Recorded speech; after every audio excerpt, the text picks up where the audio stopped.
kembali lagi di Data Saham Elem Channel. Video kali ini kita akan membahas emiten BIAN atau PT Bayan Resource Tbk.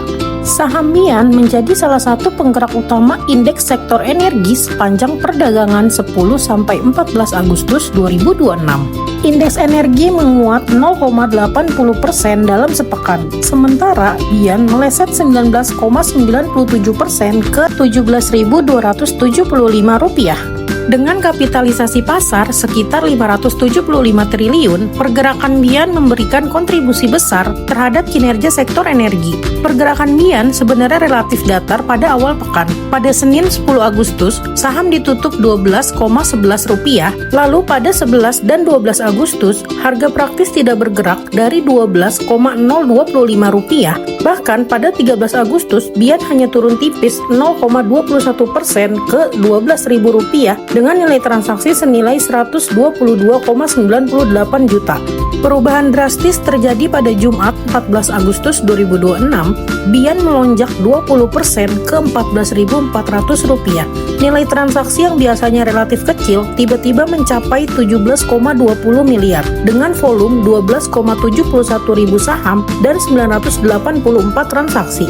Harga dibuka di Rp12.000, kemudian mencapai di level tertinggi Rp14.400 dan ditutup tepat di level tersebut. Harga terendah hari itu juga berada di Rp11.100, sementara harga rata-rata transaksi mencapai Rp13.531. Hampir seluruh kenaikan mingguan BIAN berasal dari lonjakan pada perdagangan terakhir. Dengan kata lain, rally 19,01% dalam sepekan bukan merupakan kenaikan bertahap, melainkan pergerakan yang terkonsentrasi pada Jumat. Salah satu sentimen yang menjadi perhatian pasar adalah rumor mengenai kemungkinan perubahan kepemilikan strategis BIAN. Pasar memperbincangkan kabar bahwa kelompok usaha Haji Isam atau Jolin Group berpotensi mengambil porsi saham yang besar di Bayan Resource. Rumor tersebut menjadi katalis spekulatif yang meningkatkan minat transaksi, terutama pada Jumat ketika volume dan nilai perdagangan BIAN melonjak tajam. Namun, rumor tersebut perlu dipisahkan dari informasi korporasi yang telah dikonfirmasi,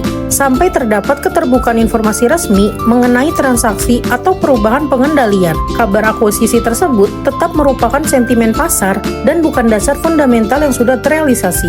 Faktor kedua berasal dari kinerja keuangan. Data yang diberikan menunjukkan bahwa emiten BIAN mencatat pendapatan sekitar 1,74 miliar USD pada semester 1 2026, meningkat dibandingkan periode sebelumnya. Sementara laba bersih mencapai sekitar 410,25 juta USD atau tumbuh sekitar 17% secara tahunan. Kinerja tersebut menjadi penopang karena menunjukkan perseroan masih mampu menghasilkan laba besar di tengah kondisi harga batu bara yang tidak setinggi periode komoditas sebelumnya. Meski demikian, data kuartal 1 2026 yang telah dipublikasikan sebelumnya menunjukkan gambaran yang lebih moderat. Emiten BIAN mencatat pendapatan sebesar 821,7 juta USD pada kuartal 1 2026, turun dari 890,1 juta USD pada kuartal 1 2025. Sedangkan laba bersih setelah pajak turun menjadi 195,5 juta USD dari 223 juta USD.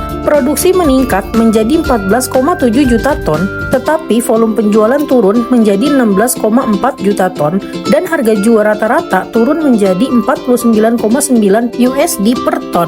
Karena itu, lonjakan BIAN pekan lalu tidak hanya dapat dikaitkan dengan fundamental. Sentimen korporasi dan aktivitas transaksi pada Jumat justru menjadi pemicu utama pergerakan harga jangka pendek. Arus asing juga memberikan konfirmasi terhadap meningkatnya minat beli. Pada 14 Agustus, foreign buy tercatat sekitar 2,46 miliar, sedangkan foreign sell sekitar 443,36 juta rupiah.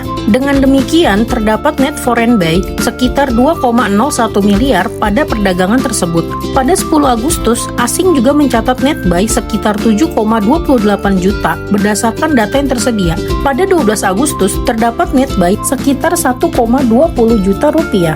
Namun, aktivitas asing pada saham ini tetap jauh lebih kecil dibandingkan lonjakan nilai transaksi domestik pada Jumat. Artinya, kenaikan harga terutama berlangsung bersamaan dengan lonjakan aktivitas pasar pada hari terakhir perdagangan. Secara keseluruhan, BIAN menjadi motor penting di di sektor energi pada pekan lalu karena kombinasi rumor korporasi, kinerja keuangan, dan meningkatnya aktivitas transaksi. Namun, karakter kenaikannya sangat berbeda dari rally yang terbentuk secara bertahap. Hampir seluruh kenaikan mingguan terjadi pada Jumat, sehingga perdagangan mulai Selasa 18 Agustus akan menjadi ujian. Apakah lonjakan tersebut berkembang menjadi tren baru atau justru memasuki fase profit taking? Oke, segitu dulu video dari kami. Jangan lupa subscribe, like, dan nyalain notifikasinya. Bye!